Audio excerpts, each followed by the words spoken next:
What's happening? Oh my God. Captain. No, it says something on it. What does it say?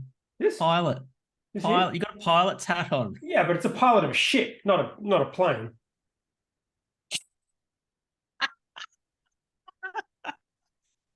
Good? What the fuck, Dad? You did. Yeah, kind of. Oh my God. At least you got your dry hopping shirt on, I suppose. I got that, and I got the sponsored. Well, it's not actually a sponsored shirt, but this is sponsored shirt. I'm claiming them as a sponsor this week. Okay, cool. Getting beer from them. Yeah, excellent. Did you go to the opening? I did. I sailed down there on my vessel, and I asked them for a easy drinking smashable beer for the podcast, and they gave me this. I can't see because you blew your back. Oh, waste oil. Excellent beer. Is that good? Can you drive your boat from your house to Currumbin? Definitely not. I completely made that up, except for the bit about going to Currumbin. That part. Okay. I was going to say there's no way you could get to Currumbin without sort of, I don't know, going out to sea. Have you gone over the Seaway yet? The Gold Coast Seaway? Fuck no. There was whales in there the other day. Have you seen how small my boat is? Yeah, it's pretty small, but I wouldn't take it out in the open fucking thing, man. No. You'd totally get lost. How's my audio? Is it strong? It's not too bad. Okay. It's not too bad at all. You got a beer? I do have a beer. One moment, madam. Let me get. Oh, it's in a bottle, and I haven't got a bottle opener. Hang on. Oh, he's got a cerveza. I do. Sure. No, I don't actually. Sponsored beer. Funnily enough. Sponsored beer in a bottle. Sponsored beer in a bottle. Yeah. Have a guess. That's interesting. They're not many. They're not many. Oh, not many at all. It smells so good. It is a fucking great beer, though. Always still, isn't it? Smells like chocolate. Come on, who's doing bottles of beer? Who would sponsor us? Felons. No, they do cans, mate. They do the sour stuff in bottles, but I'm not. No. So it's not this. It's not, it's Heads of Noosa Bock. Very good. Okay, wait. Let's get this screenshot happening because this hat is really hurting my fucking head. Wait, fucking hell.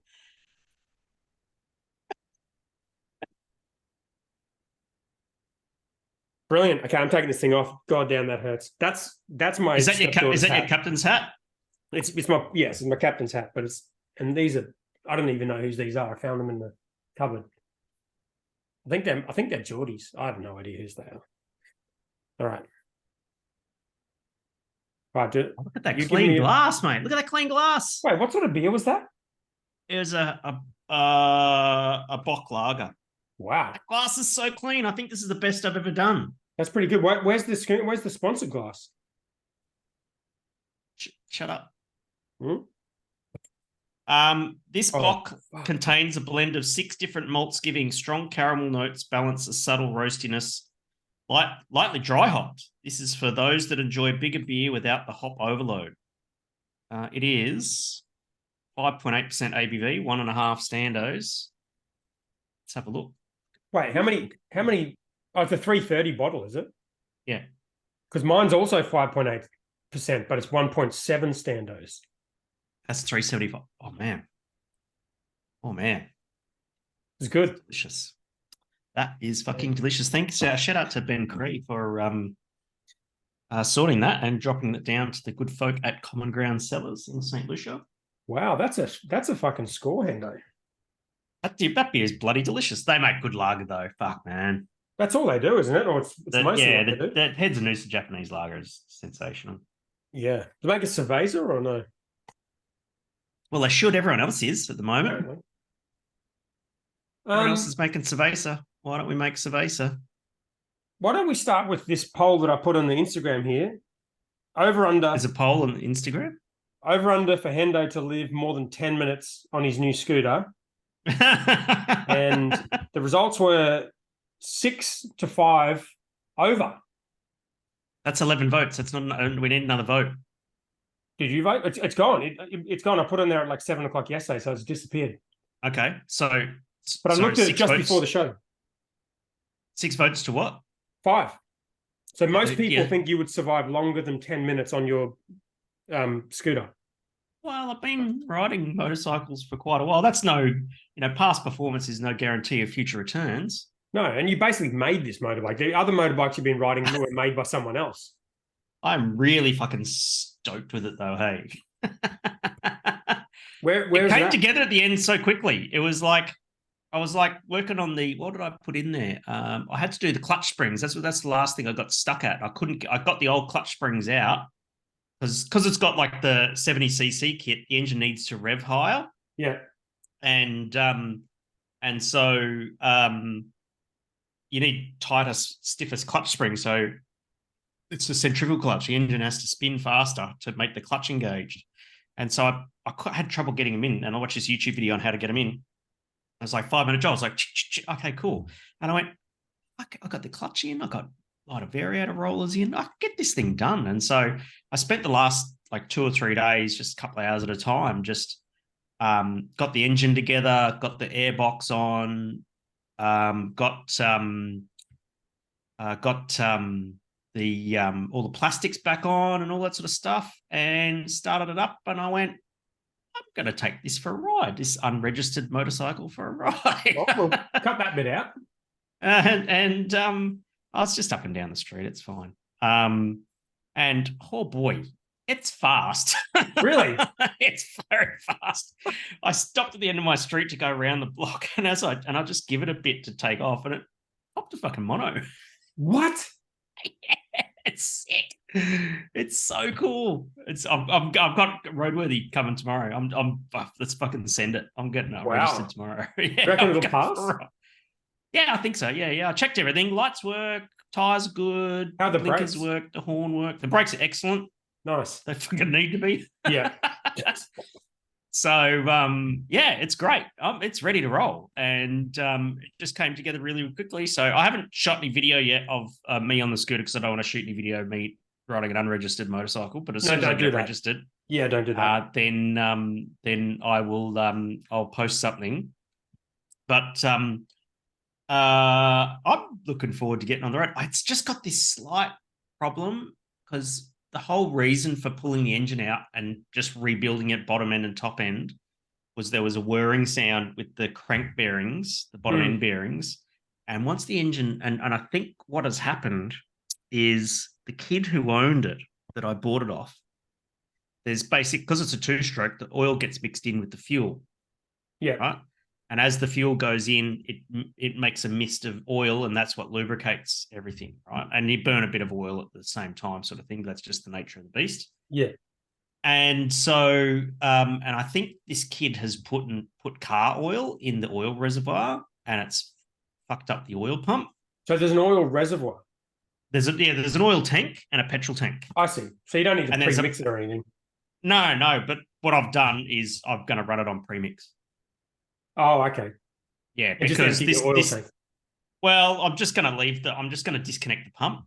There's a little belt that drives the pump, and I don't think the pump is working at all because I started riding it and there was no. You need to see smoke to show that there's oil in the fuel, and I went, and then it started making this very slight whirring sound, like the old crank bearings again on the right hand side, and I was like, just put this thing in. And it's making crank bearing sounds again. Last thing I want to do, mate, is have to drop the engine out again, split the crank to find out what the hell's going on. I'm like back to square one. You can just chuck a bit of oil in the fuel though, right? Well, that's what I did today. Yeah. So when you say premix, you can't buy premix, can you? No. You buy the scooter. I bought a jerry can today, a petrol. Yeah. So I've got a green. It's a green jerry can for 2-stroke. And then I've got the 2-stroke oil, and I know it's 5 liters and then 160 mils of oil, and that's 33-1, which is quite a high ratio, but it's just better to be safe than sorry. How big is the tank on the scooter? Well, it's more than 5 liters. Yeah. So it was like $1.98, just $11 to fill the 5-liter jerry can. I should have brought a 10-liter one. Anyway, I'll just fill it up again tomorrow and just keep it. If it runs short of fuel.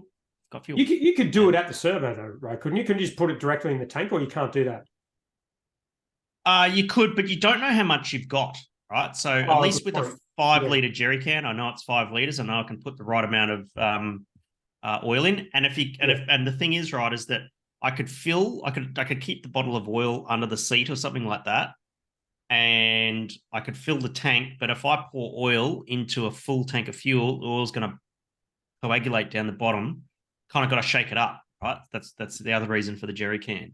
Yeah, okay. Once you get up and boogie, it'd be fine though, wouldn't it? If you're doing wheelies and shit. Oh, yeah, well, I'm just gonna keep a jerry can of fuel and just pre-mix it and be done with it. I think so. That's fine as far as I'm concerned. What kind of economy would you get out of that? How far would 5 liters? No idea. No idea at all. Not a clue. Probably a shitload. Nah, it'd be terrible. A 2-stroke 70cc kit, tricked out. Yeah, popping true. Wheelies. Nah, it's going to get shit fuel economy. It's wheelies. Probably going to do. I'm expecting it to do probably 3 or 4 liters per 100 kilometers. I think. Yeah, fair enough. I think that's the same as like a hybrid car that does that. But hybrid, Prius is not as fun as a fucking wheelie popping scooter. There's like not many things that are less fun than a Prius. Like cancer, probably. Hemorrhoids. Oh no, that's neck and neck. Yeah, absolutely. So I'm really chuffed with it. It's looking great. Hope it passes the roadworthy tomorrow. And if I can do that, I'm straight over to Main Roads to get it registered, get it insured. I'm going for a Friday Arvo ride somewhere. Fuck yeah. Take it up Mount Cootha or something. I don't know. Maybe don't do that. It hill like remember that the one not the stolen scooter, the stolen scooter that was in the back shed, the borrowed one, borrowed one, that went up at the tip. Right, that 4-stroke goes up the hill. It was like, this thing just rips up hills. It's sick. It's sick, man. Hammers. It's 70cc kit, Molossi exhaust, Molossi 70cc kit. I put these extra holes in the air box, these box stuffers and everything like that to let more air and fuel in and all sorts of stuff. Nice. Check the plugs today. It's running a little bit rich, but better to be rich than lean. And I'm happy. I'm very happy. Good on you. Have you got a name for it? It's my other redhead girlfriend. Okay. This the side chick. we need to work on I call the VFR my girlfriend. Yeah. So the scooter's going to be my side chick. Side piece.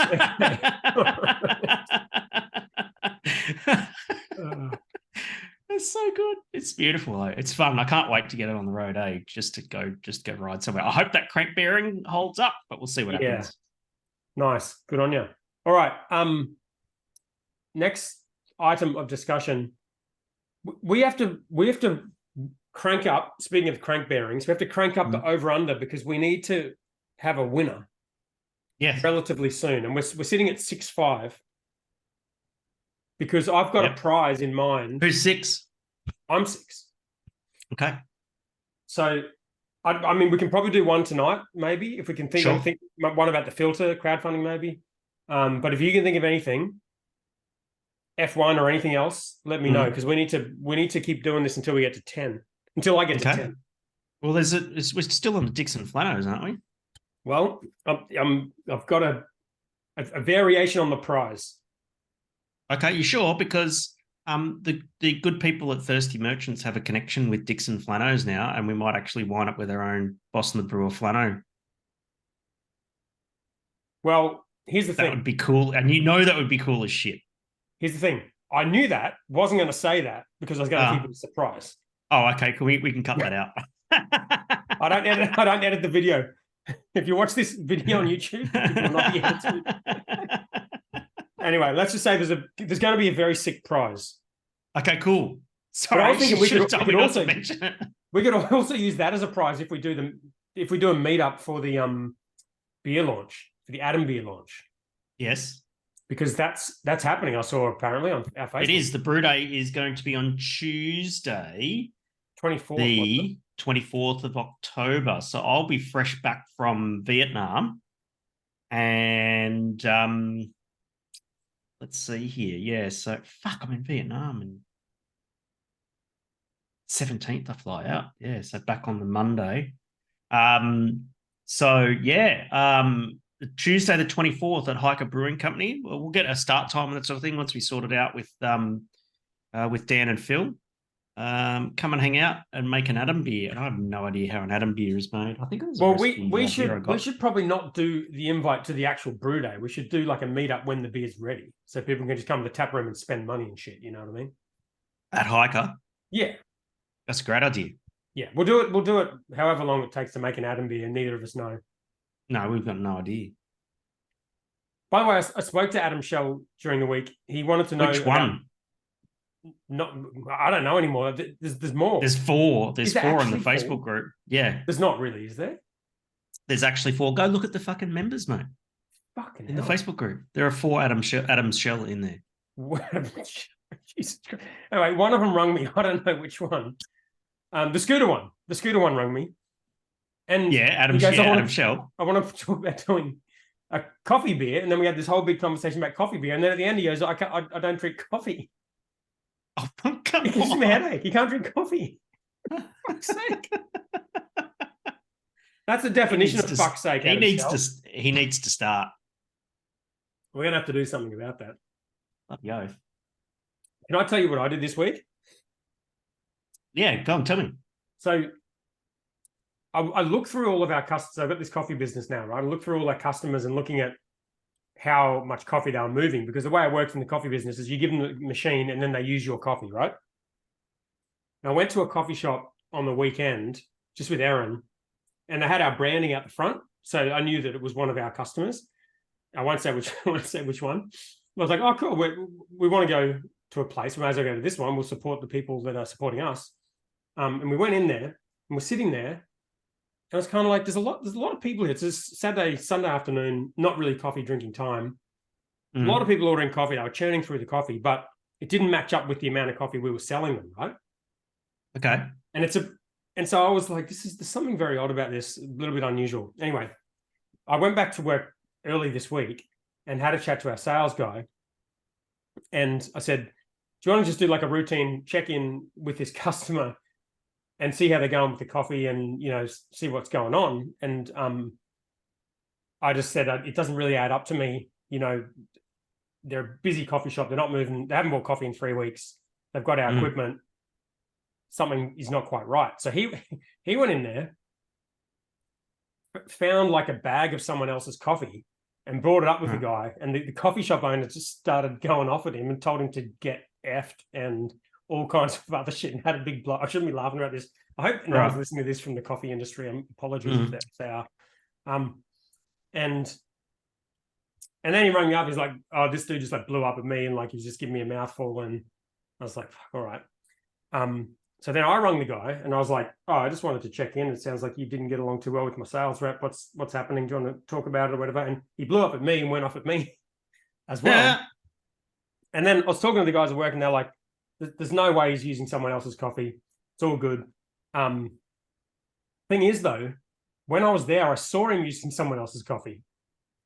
Right. So I saw him putting someone else's coffee into the grinder. So after he'd blown up at our sales rep and blown up at me, I just asked him straight up. So it's obviously a misunderstanding. Like, so you're not using anyone else's coffee. You're just using our coffee. And he said, yeah, of course. I've never used anyone else's coffee. This is bullshit. You guys are assholes and all this shit. And then I was like, no worries. It's probably best if you find a different coffee provider. We'll come and collect the equipment and we'll all move on. And that's what's happening. Yeah. That's the deal. Yeah, he knows that's a deal, but just straight up lied about it, abused me and our staff, and I'll go take the fucking machine back. He'll go get a machine from someone else, I would imagine. Yeah, he'll get one from someone else. He'll be fine. But yeah, there is people out there that just will lie to you and abuse you, and even when you've clearly done nothing wrong. Are you expensive? No. Why is he using other people's coffee? Is your coffee good? He was on a very, very good deal. Yeah. Is it good coffee? Yeah. Yeah, it's a very unusual situation. I don't know why, but yeah, that was my Monday and Tuesday. Wow, that's really interesting. Yes, that it wasn't a price thing. Wasn't price thing. No. And it wasn't even How it do wasn't you- even a local thing. The coffee he was using, he had a. I know what the coffee was because I made sure I had evidence of what he was doing, so I know what he was Yeah. doing. And I know the history of it. I know who he got the coffee from, and he had a relationship with him and that kind of thing. So it was no surprise. But yeah, there you go. There's some updates from the coffee world. I don't know how often this happens, by the way. Like it's hopefully it doesn't happen all that often because it's a pretty disappointing thing to have to deal with. Yeah, absolutely. It's kind of something you might have to police a bit. Well, that's why I put the report together, because I was like, I'd like to know, with all these machines out there that cost us a lot of money, like how much coffee are these people actually moving, because it costs a lot of money to have and to operate and to maintain the machines.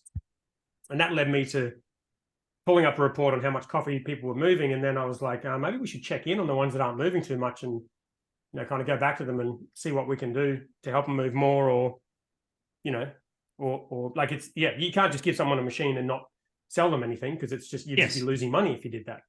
Yeah, of course.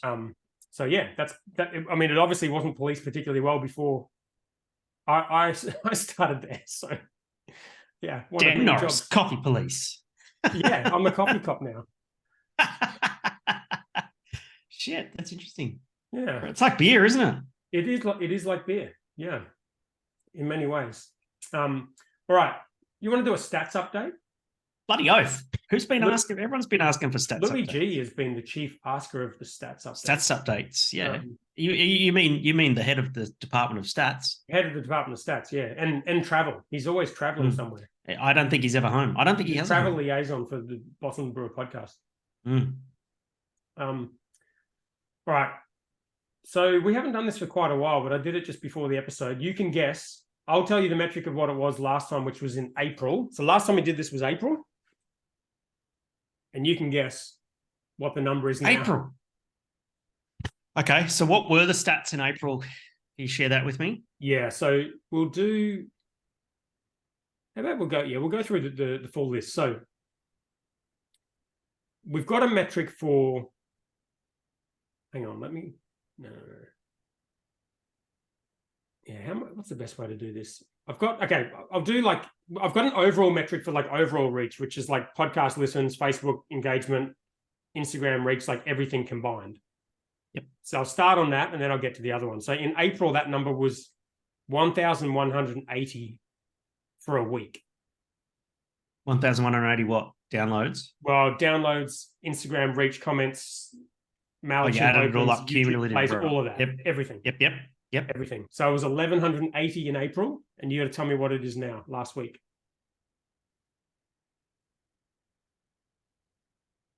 Uh, 1,180 in April, you're saying? Yeah. I would probably say we're probably up about 500, probably 1,800. It is 957. It went down? It went down. Yeah. Yeah. I can relate to that. Okay. Well, so at least we're being transparent. It's not. Yeah, exactly. Some of these are better than others. Do you care? I don't care. I mean, anecdotally, I feel like more people are listening to the podcast, but according to the stats, apparently not. Apparently not. Okay. Well, maybe it was people downloading it twice or something. Yeah. All-time podcast plays. So back in April, it was 28,317. Yeah. 28,000. It was 28,000 back in April. Yeah, it was cumulative plays. Yeah, so over. Well, if that number's time. Gone down, we're in trouble. If that's gone down, we're screwed. I'm going to say about 33,000. 38,800. Oh, that number's gone up. That's gone up quite a bit. That percentage is going up. Yeah. I think the other one is because it's just a particular week. I think maybe we had like a higher listening week that week or something. But cumulatively, I feel like things are going up, Yeah. Okay, cool. All right. That's good. That's stats. That one's a good stat. Right. Average plays of last 5 episodes, 424 in April. 600. 327. It's another bad one. Sorry. I didn't hear what you said. I can just see your reaction. You're not happy. we're going to have to consult the chief of the Department of Stats to find out what the fuck is going on, Louis G. Well, that was a bad one, but that's okay. Most popular episode was previously the episode about the ballistic VA. Yeah. Any idea what it is now? Since? Of all time. It'd still be that. It's still that. Yeah. Yeah. It's not that far ahead, but it is still that one. All right. Facebook group members 303. Yep. What is it now? I think we've got about 380, I think. 322. Is that a bad stat? That's bad. Hang on a second. What was it? 303. And it's 320 now. Is that bad? That's bad, isn't it? That's not a lot of new members. It's not a lot. We haven't been talking about the group, so talk about it now then, because we need more members. Well, we need to post Instagram stories with the link to it in it. Okay. We could just promote it. Okay. We don't, because we stopped talking about it. But that's true. If you want to join the Facebook group, it's facebook.com/groups/Boss and the Brewer, or you go to bossandthebrewer.com. Come and join the group. You know what the difference is, though? Is that I switched off that thing where anybody could approve a member. Oh, did you? I didn't know that was a thing. Yes. I thought we had to approve. No, it was set up so that any member could approve a new member, right? And I saw that and I was like, I think we should turn that off. And I turned it off. That's probably very dodgy people in that group. You don't want them responsible. Yeah, exactly. Just bucket loads of Adam's shell. It's way too many. YouTube subscribers was 100. 120. 121.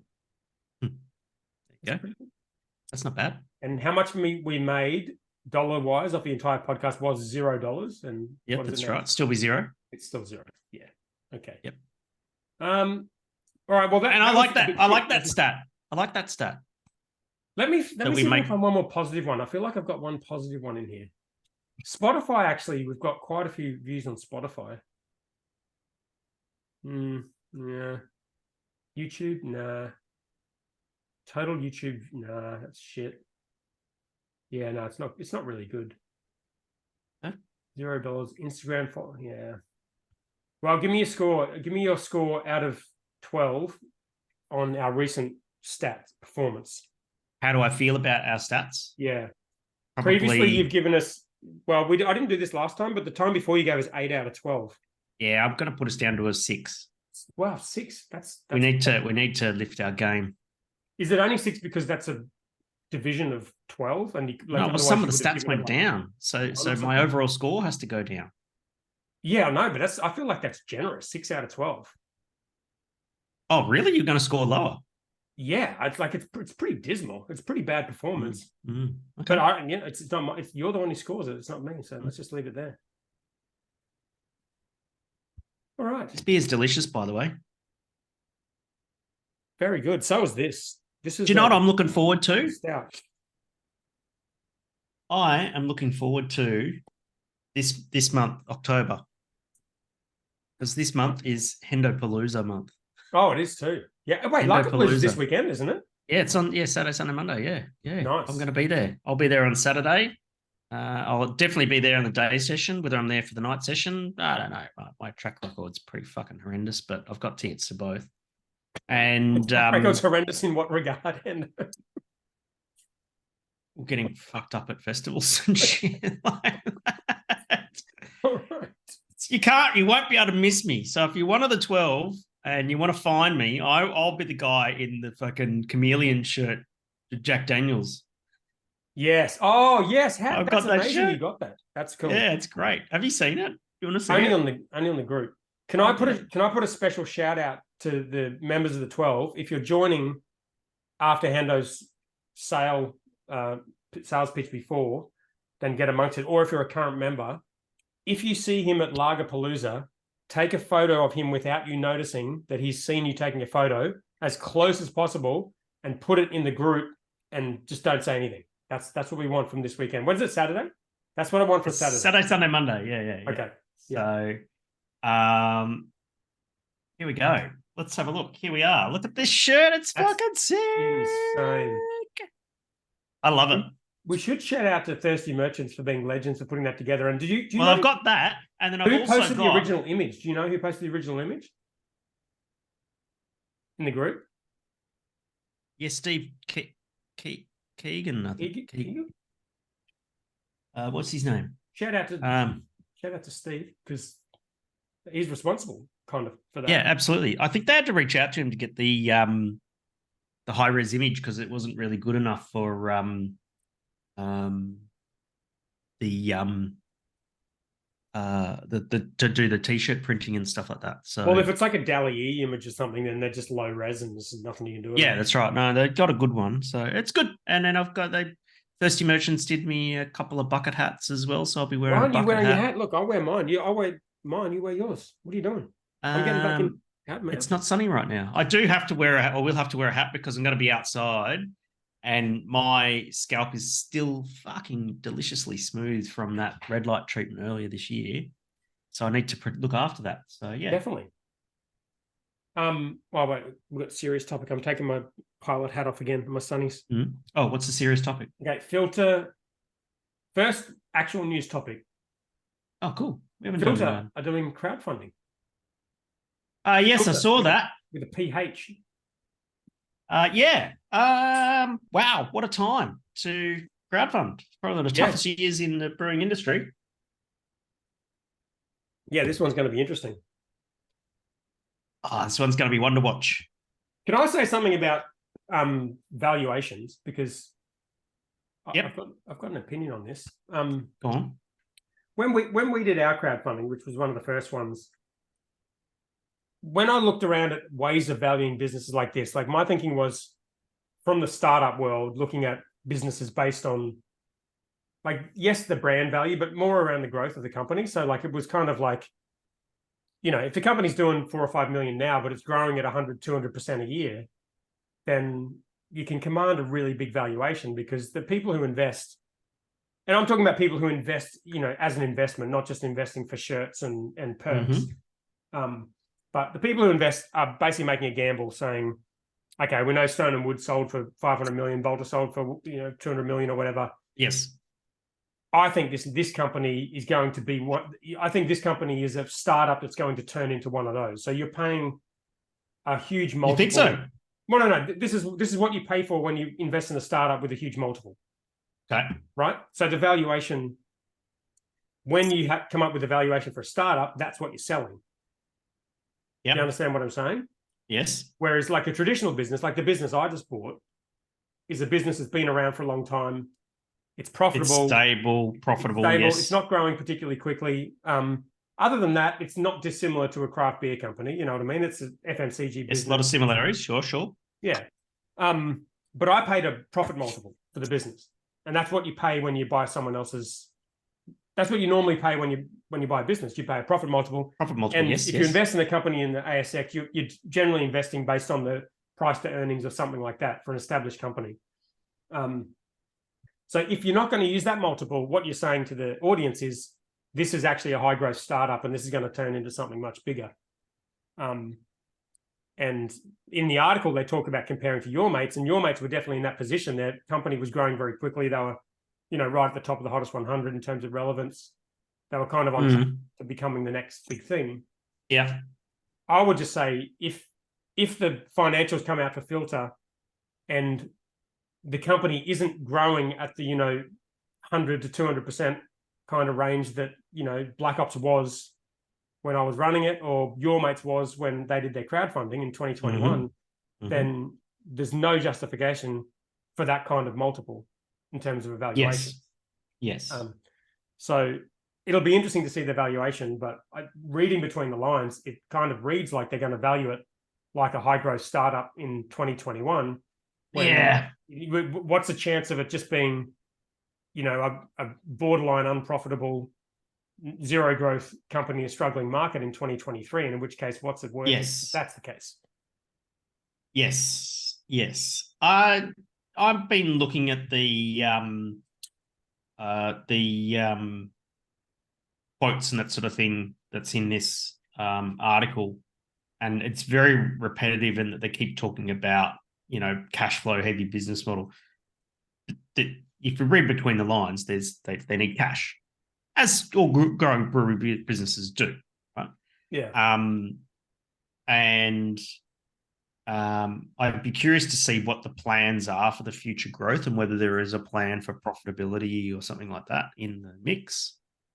I think I would agree with you in the sense that it's good to have a plan for future growth. But I think if you're reading this prospectus or the offer document and you're thinking about investing, or you're thinking about being involved in any company, I wouldn't just be looking at what the plan is. I would be looking at your own intuition about what the likelihood is of the company growing in the current market, given their brand, given their position. I'm not saying in this case they are or are not likely to grow, but even if they did have a plan that sounded great, you got to use your own intuition, I think, and work out if that's actually likely. And if growth is not likely in a company like this, then it should be valued based on profit multiple. And unless they have such a great brand that it's going to be worth acquiring. But I find that a little doubtful too, because if you read some of the quotes in that article, most of it sort of bags out the big brewers, and then part of it sort of says if the big brew like the article I saw, the Channel 9 one, was like, they're knocking down our door to acquire us, but we're saying no, and if they give us a big offer, we might say yes. It's something's not right about that. I mean, I don't think playing the field is just like to grow to flip. What's that? Grow to flip it. Yeah, but who's buying a $6-7 million a year craft beer brand at the moment? No one. No one. So we don't know what the market cap is going to be. No, I think it will be very interesting when they release the financials. But I'm just saying, as a heads up to people who are interested, that's one way to think about it. Like, that's one way to think about valuing a business. It's either a high growth startup or it's a more traditional business. And as you can see from the ASX valuation for companies like Mighty Craft, if the company's not growing and is not profitable, and it's not kind of hitting the metrics it was going to hit, then it's not worth anything. So it'll be interesting to see how they value this. I'm going to be super intrigued, because all the other crowdfunding valuations have been in sort of high growth cycles and companies that were really exploding in growth at the time. Hey, you want to hear something funny? About share prices and shit like that? Yeah, I do. Okay. Want to do an over-under on it without you looking it up? Is it the Mighty Craft share price? Yeah. No, not the share price. Value, market cap.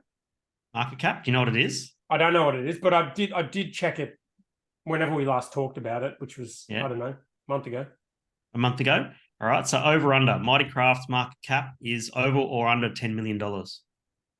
Oh, Jesus. That's a good line. So you got to keep in mind, they acquired a company for 30 million that's included in that they own, what, 23% of BatB, which is the fastest growing beer brand in the country. Yeah, that's right. Yep. They're growing, unprofitable. Yes. Without BatB, they've basically just got no plan. They've got a new chairman there who's saying nasty things about the old chairman. Things about the old one. I like your new chairman better than your old chairman. Yeah. I mean, I would hope it's over. I mean, I don't have any personal interest. I don't really care what the share price is, but I would hope it's over 10. But the fact that you said that, I feel like you're either tricking me or it's actually under 10. So I'm going to go under for that reason. Sure? I'm sure. Lock it in? Lock it in. Well done. You won. Jesus, what is it? It's 8.4 million. Fuck. Crazy. Jesus. Well done. That's 7. You've got 7. You're nearly there. Holy shit. Okay. Well done. While I fucking count my money right now. Hang on. Making it rain. Oh man. Okay. Isn't it scary? What do you think about that, man? Like, Mighty Craft's market cap dipping under 10 million. I mean, that is just absolutely wild. I think, well, I've said it on this podcast for the longest time. I think the business is a terrible business. And I've said months ago that it made sense to wind it up and just spin off BatB and get the money back from that and pay back the shareholders. Yeah, exactly. But surely they're staking. But see, that's the thing. Like, if they're staking BatB is worth more than 10 million, which you'd have to think it would be, then the next question is how much does it cost to offload everything else? Because they've got all of these brands and all this, all these breweries and shit. Breweries and stuff. They literally own 100% of Slipstream. Yeah. Fucking hell. And what's that worth? Yeah. Also, Jetty Road, they own 100%. Jetty Road's still on the table, isn't it? Yeah, I don't have any joy in no, but I'm not trying to rub it in or anything like that. I'm just saying it's an interesting observation when they own 100% of Slipstream and 100% of Jetty Road, which are operating breweries, which are operating okay and all that sort of stuff, right? Yeah. And then taking into account the ownership of BatB and stuff like that, and the market cap's still $8.4 million. Well, I think, I mean, again, not knowing anything about the business. Maybe because of debt. I think reading between the lines that the market is telling them that their whole business model makes no sense. And them owning a big stake in something that is going really well, but they have no control or influence over, doesn't really make any sense either. Mm. So it's kind of just a vote of no confidence that they don't see a future in the company, isn't it? For that, like that kind of market cap, they may as well be zero. Fascinating stuff. I just find it interesting. So interesting. I mean, let's see what happens. Like, what do you think? I've said what I think will happen. I think they'll wind it up, get rid of BatB and shut it down. What do you think? And that was a few months ago when I said that, but it must be. Possibly. What do you think is going to happen? Something to that effect, I think. It's got to be up to the shareholders to make that call, though. Or the directors, yeah. It's fucking sad for the people who got involved, but anyway. It's a tough market. Let's not forget about that. Indeed. Very, very, very tough. All right. I'll think of an over-under. Oh, well, do you want to do an over-under of the valuation of the valuation put forward by Philter for their crowdfunding? Yes. I'll set the line. You can do an over-under. Okay. Okay. Let me how do we know whether we got over or under, or is this what they're going to come out with in their prospectus? Exactly. Yeah, what they come out with. What they value the business as. Okay, cool. Yeah. Do you know what it is?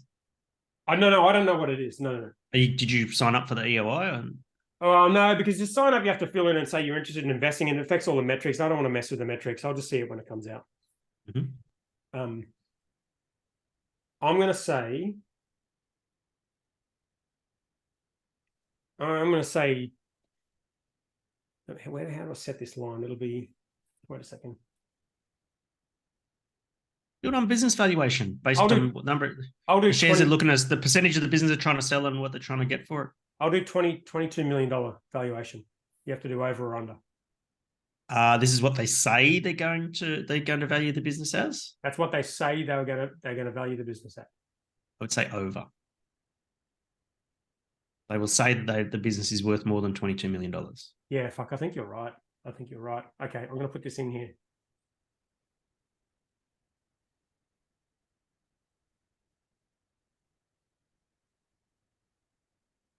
Interesting. Okay, and okay, let's see how much they'll raise when they release the actual EOI. I mean, the actual offer document. As a second over under. Okay, sorry, what was the second over under? Well, we'll do it when they release the offer document to see how much they raise. Okay. Oh, you know what we could do is do an over under on how much we think they're going to try to raise. Well, that's pretty easy. They kind of said that in the thing. I think they're going to go and try and get 2.5 million. Really? It said that in it? Something that alluded to that, I think. No, that's the journalist's words. Yeah, no, let's it said the offer, the valuation be on par with other similar businesses, citing launches, including Your Mates, which raised 2.5 million on a valuation of 49.6 million. Jesus. Okay, yeah, I did a real bad over under. I feel like I just gifted the lead back to you. Easy come, easy go. You were smart though with mine. Damn, you were smart. You were like, $10 million. Oh, geez, they might be under. And I was trying to tempt you because I thought $22 million in the current market is a fucking. Yeah, but they'll say it's worth more though. Yeah. But I mean, what beer company in Australia is worth $22 million at the moment? Well, none, but they'll say it's worth more. Yeah, I think you're right. That's it. It's a crowdfunding. That's just how they work, mate. Yeah, but can I not just necessarily, shout out because to this the beer? EOI influences that. So if they don't get much interest in the EOI, they will sit around and go like, do we actually want to really go after a big valuation? If we don't have that much interest, you might need to be a bit more realistic given the market. So everything you can read between the lines in that article, where they basically say it's a cash heavy business. We see what other ones have done, and other breweries have done, and we want to replicate that. We think we're the same as that. Yeah, no, you're right. You're right. I feel like I gave that away. Can I just shout out this beer? This is the Woolgoolga Whoopie Brewing Company and Brewdog collaboration. I'm not drinking out of a schooner though. Okay, friend, cold IPA. I don't know. I think it was Adam Shell. Okay. Holy moly, it's a bloody delicious beer. Oh yeah. Cold IPA it is. I went down there, caught up with Charlie. It's a fucking good spot. No way. It was packed in March. Wow. I've got all sorts of things. Tastes fresh as. What a bloody brilliant beer. Wow. Let's go to Whoopie Brewing. Hey, I'm just going to clean this glass out because my next one, this is oil. This looks like your crank case. Schooner. Yeah. Schooner. Crank cases and two strokes don't look like that though. What they don't have nothing, because they don't have an oil sump like a four-stroke does. Well, it looks like the inside of your engine, or I don't know. Oh yeah. This is the last. Actually, I got one other beer. That's like almost the last beer I've got left in my hazy. Philter hazy. Philter hazy, not to be hazy confused cerveza. with the cerveza. What's the next thing you got here? Stone upholds verdict in brewing trademark case against Coors. Is this the Stone versus Keystone thing? Yes. So they that was decided a while ago, wasn't it? Well, yeah, but they appealed and they lost the appeal. So that means they have to pay them $56 million. Wow. That was a good lawsuit worth fighting, because the way that you saw the labels of that beer, that Keystone beer, tiny little key, giant stone. Yeah, they're taking the piss. It was absolutely taking the piss. Yeah. And so good on them. $56 million, not a bad little victory. It's not bad. A big risk though, for Stone to take that risk. Imagine how many shares in Mighty Craft you could buy for $56 million. Sorry, I shouldn't have made the joke. Oh, come on. It was right there. You could buy 6 or 7 Mighty Crafts with that. You could buy it's American dollars, so it'd be 8 or 9. A lot of Australian breweries for $56 million. You could probably buy all of them. Oh, you are brutal. Cerveza.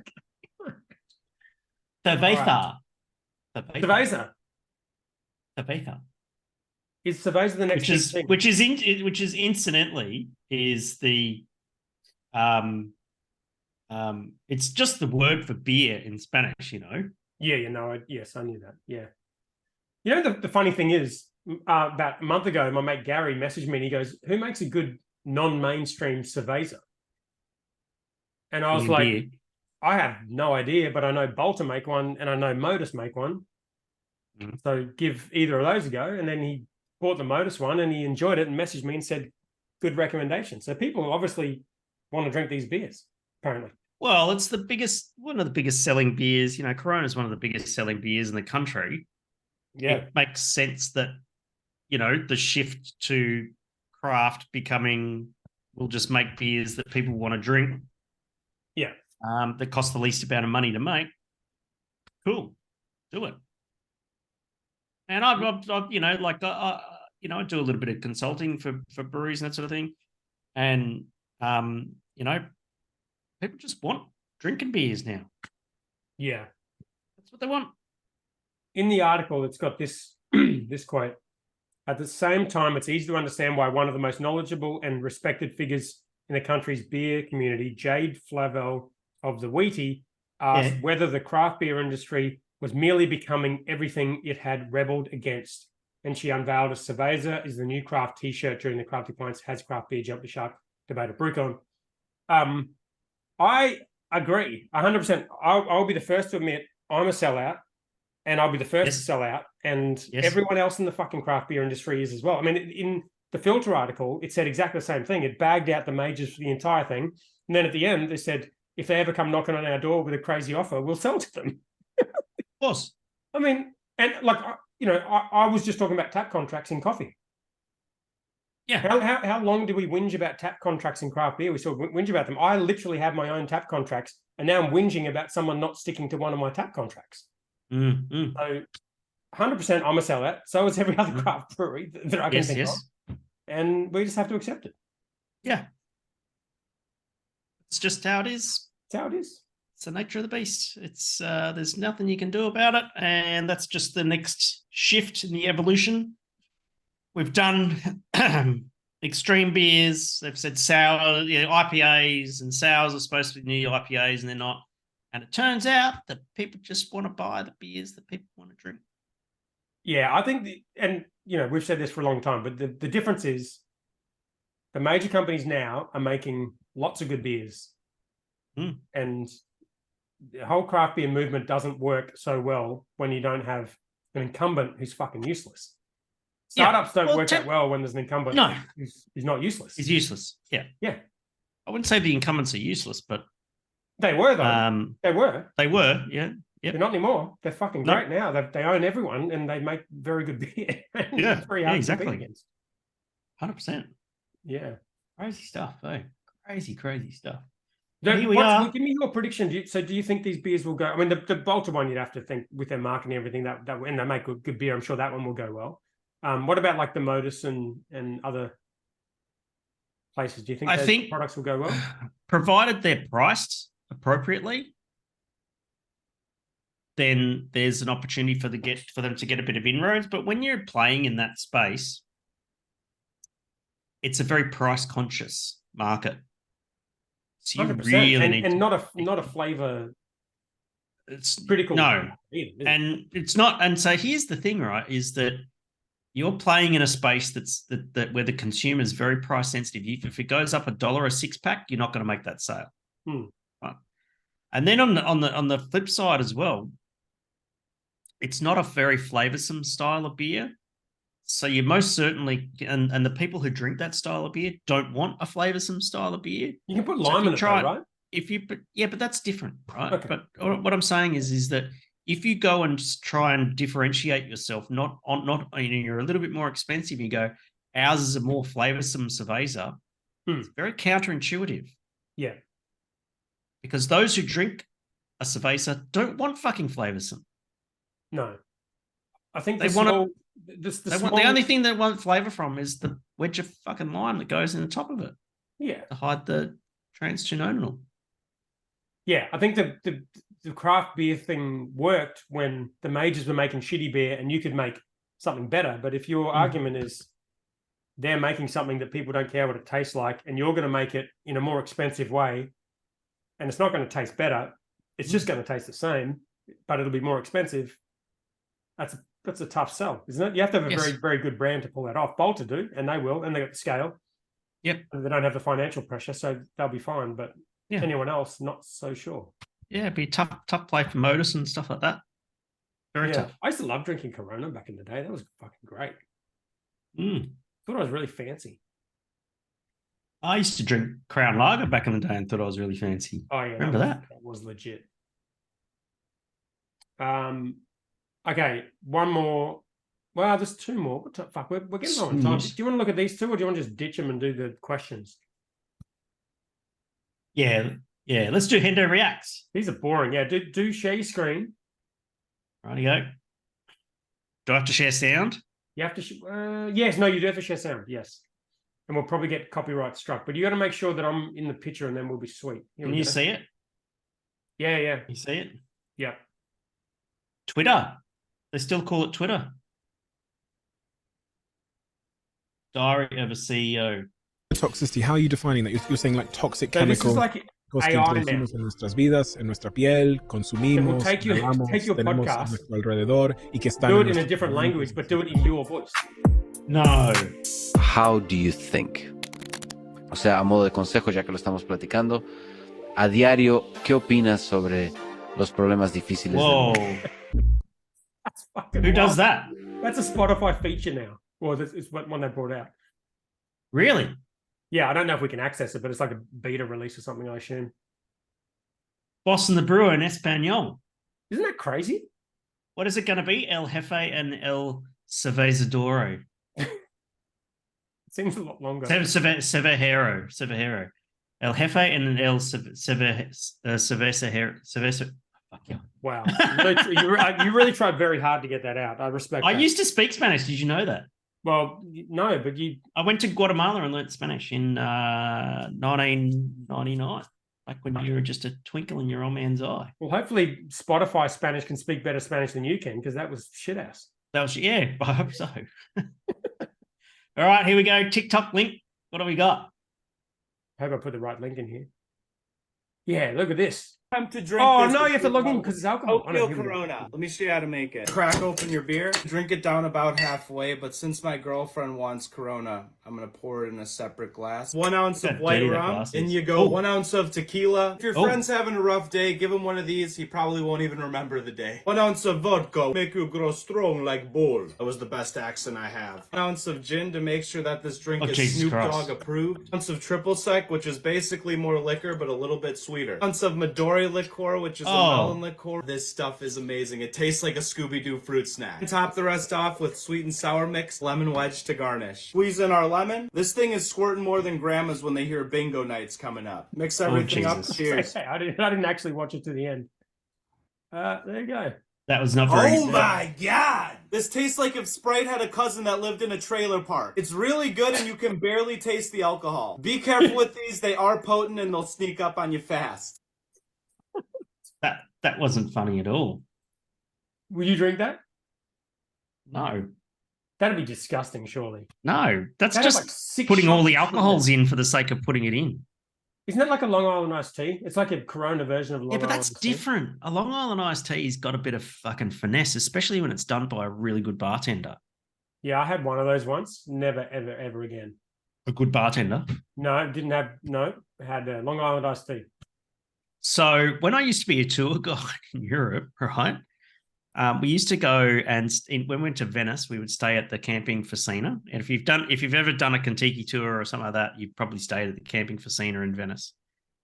The bar there at the campground is very, very well known as one of the best party bars fucking out there and all that sort of stuff, right? And they would do a souped up version of I've seen some fucked up shit in this bar. Can I just tell you about one of the things? I don't know if I can mention it. Oh, wow. It's pretty gross. I'll Anyway. mention it and then I'll edit it out of the audio, but not the video. So what used to happen is you used to dance in the table there and that sort of thing, right? And then one of the drinks they would do would be a souped up version of a Long Island iced tea called an attitude adjuster. Oh, God. And so this is the old reminiscing about the old tour guide days, right? So you get an attitude adjuster and that sort of thing. And then one of the things you do, you dance on the table, and I think it was a bell ringing or something like that. If you're dancing on the table at the time the bell rung, you had to scull whatever drink it was that you had. Oh, my God. And so one of the drivers from Top Deck, Coco, he was fucking nuts. He's one of the most nuts. You meet some crazy people in the tourism industry. I bet. And Coco was absolutely nuts, right? Wait, he was a driver? What was he driving? Yeah. He had days off. It was fine. It was on a day off. Jesus Christ. And so he was dancing on the table with somebody and the bell rang and he had an attitude adjuster. Big fucking fuck off Long Island iced tea, right? Oh, no. And he had to scull it. But instead of sculling it, what he did was he got an empty glass and he dropped his Dax, right? And he turned around to the crowds and Moon in the crowd and that sort of thing. And he bent over a little bit. What the fuck? And then he poured the drink down his back and the drink went through his butt crack, through his taint, off the back of his nutsack into the glass. Then he turns around and just sculls this fucking drink. I kid you not, seen it with my own eyes. Lucky there was plenty of alcohol in it because my God, where that liquid went was just not very sanitary at all. Oh my God. Fuck me, you've lived, Hendo. I've never witnessed anything anywhere close to that shit. Jesus Christ. Was that his way of like bitching out and like losing half of the alcohol? No, I think that was just Tuesday. The cocoa. How did he just think of doing that in the He'd done that before. That wasn't the first time he'd done You've that. got no idea the dumb shit that goes through people's minds when they get on the road, mate, and work in the tourism industry and that sort of thing. Wait, so hang on. Let me. So he's leaning over. He pours it down. The same glass he refills with, right? Different glass. One hand empty glass. I see. Underneath, other hand pouring. Jesus Christ, that's some Impressive. Okay, thank you for sharing, Hendo. Yeah, I'm sorry if anyone's eating their dinner right now. Yeah, that's great. Okay, let's move on to no Long Island iced teas were harmed in the making of that. Oh my God. Fuck scene. Long Island iced tea or attitude adjusters. Okay, not many questions, but that's okay. We've been going for an hour anyway. Go. What do you got? Paul Metcalf. Oh, he doesn't even put question colon. People have stopped doing question colon. That's unacceptable. Question colon. Paul Metcalf. I saw at the came down for the Currumbin Valley launch. What a legend. He actually rung me beforehand. He was going to come to the coffee place, but I was not there because it was the afternoon. Okay, he said all roads lead to Lagerpalooza, Queensland's largest lager festival. That's shorter. Yep. Hendopalooza. Lagerpalooza and Hendopalooza, because don't forget we've got Pinot-Palooza, and I was brought to my attention today because there are different types of Pinot. Well, Pinot is just one of the grapes, right? Correct. Right. Well, no, it's the grape variety, but you can make a white wine and a red wine variant of it. Yeah. Yeah. Well, I know Got that. Pinot Noir, which is the red version. No, I know that. But then you've got Pinot Grigio and Pinot Gris. Right, yeah. Pinot Grigio it's the white wine. They're both white wine variants. Pinot Grigio is Italian, and I have since learned. Thank you to the good people down at Common Ground Cellars who have educated me on the different types of Pinot. So Pinot Gris is harvested a little bit earlier, and therefore is a bit more acidic. Yeah, and Pinot Gris, the French, is harvested later, is a bit more sweeter. Okay, you said Pinot Gris twice, but that's okay. I'll skip over. No, sorry, Pinot Grigio is sour. And Pinot Gris is sweeter. Yeah. My favorite one is a skin contact Pinot Gris, which is like they leave it on the skins for a bit. So it's almost like half white and red. It's like in between. Rosé. Yeah, there's a name for that. And I was told about that one and I forgot what it's called. It's just skin contact Pinot Gris. Yeah, but that's not what they call it in Italy. Well, I don't give a fuck about Italy. Where's Pinot-Palooza? It's not in Italy, is it? It's in Brisbane. No, true. Yeah. Anyway, I found out at Pinot-Palooza, it is all about the Pinot Noir. There is no white wine. That makes sense, yeah. That makes sense. And so Adam Shell brought that to my attention today. I was like, fuck, okay. Which I prefer because I prefer red wine to white wine any day. Yeah, same. And I'm looking forward to it. And so Lagerpalooza, this weekend, come and say hi on Saturday. You'll find me. You can't fucking miss me with the fucking clothes I'm going to be wearing. And then Pinot-Palooza on the 14th of October. And then Vietnam-Palooza the following week. And then Brew Day at the end of the month. And then the Brew Day. So Adam Beer-Palooza. Hendo-Palooza. Can I ask, if we get enough people to sign a petition, let's say 12, will you do the move from the driver that you just described at Pinot-Palooza when we're done? That's really interesting. Absolutely not. Okay. All right. Phil Sharp. No question, Colin. No nothing. Don't give a shit. Hell, lazy. Brew Day set for 24/10. Who's coming? There you go. Yep. I'll be there. You'll be there. I'll be there. But let's not promote the Brew Day. Let's promote when the beer's ready, and then yeah, absolutely. People come and have a beer and come and learn how Adam Beer has learnt from a real Adam. Do you know what I thought we could do if we do like the meetup, right? Assuming you turn up, because that's unlikely, but let's just say you do. We could do like a quiz, a Boston Brewer quiz, right? Quiz at the meetup, and whoever is the first to 12 gets one of the prizes that we talked about earlier that I'm going to edit out of the podcast. Yes, we're not going to say what it is. Yes. Secret prize. Sounds good. You like that? Yeah. I reckon that'd be good. Do you reckon Thirsty Merchants will cover that or maybe not? They got it now. They have to. Cheap price. Thanks. Thank you. Just thanks in advance. I'm putting that out there. What is it like? ask forgiveness later, whatever it is. That. Yeah, ask forgiveness, not permission. Yeah. Yeah. Yeah. Okay. All right. Paul James, question Colin. There we go. Thank you. Thank you. I love a good first name as well. So that's good. Yeah, great. Okay. All right. Question Colin, as an unlucky participant in the tank top draw, is there any chance of some one of the 12 merch will be made that we can put our hard-earned towards? Yeah, fuck. I mean, we could actually. That's actually a good point. If we did that next time we do the stats, we would change the $0 money earned thing. Huh. We could actually make money. What would we do with the money though? Fucking pay for the hosting costs or some shit. I don't know. Is that expensive? I've got a hosting company. It's free for me. I moved it to my server. I don't know if you noticed. How's that going, by the way? It's good. Yeah, it's good. I still like. I do probably. I've got like a little thing looking after WordPress customers. I've only got a few customers, so I do a little bit each week on that. Hosting stuff's pretty easy, pretty fine. Do a little bit of couple of sort of one-off things here and there, upgrading the stuff on the server, and I haven't run into any major problems yet. Running pretty well, pretty hands off, and makes a bit of money. Makes a bit of money, and then coffee business.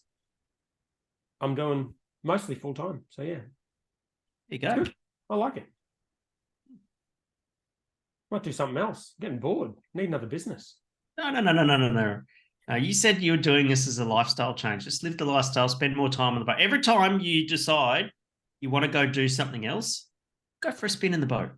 Yeah, no, I've been super keen, but the weather's been shit. So it's kind of got. There's storming in Brisbane today. Shit boat weather. I got caught in a fucking hailstorm this Saturday. Yeah, it wasn't good. But no, the week. So Erin's going to come work at the coffee place. So she's going to have a week off. We're going to have a week off in 2 weeks. So hopefully. Oh, it is. It's the week of Pinot Palooza, actually. Cool. So that week we're having a week off. So plenty of boating and finish off at Pinot Palooza doing the thing down. No, we're not going to. We're not going to. What's it called? Drive the boat to Brisbane. Be fucking faster than the M1. Be pretty closer than Currumbin. Be easy. You could actually get there without going to the open ocean. You don't have to go to the open ocean, exactly. That'd be a long way. A little 25 horsepower. Take the whole. Is your boat 2-stroke or? No, but it's 25 horsepower. Yeah, it's. I mean, it gets up in boogies, but it's not super quick. Fair enough. Yeah, if like last time we went out and we had all of us, so there was 5 of us. Well, it's me and Aaron and 3 kids, but Geordie's like my size. So he had to sit in the front, otherwise the boat was just doing this. So yeah, it's not super fast. It would probably take 3 days to get to Brisbane. I could tow it there though. Yeah. Where is Pinot Palooza? Is it the showgrounds? Showgrounds, yeah. Fair enough. Anyway, we didn't answer the question. Getting some merch. Yeah, that's a fucking great idea. We should do that. Absolutely. I'm totally down for that. Let's think of something. Think of something that would be cool to wear. That's not. What is happening right now? I'm taking a photo for the Instagram. So of what? Wait, let me put my hat on. Oh, okay. Put my gear on. Put your hat on then. Wait. Let me put the dry hop liner on. Hang on. And let me get the Currumbin sponsored beer.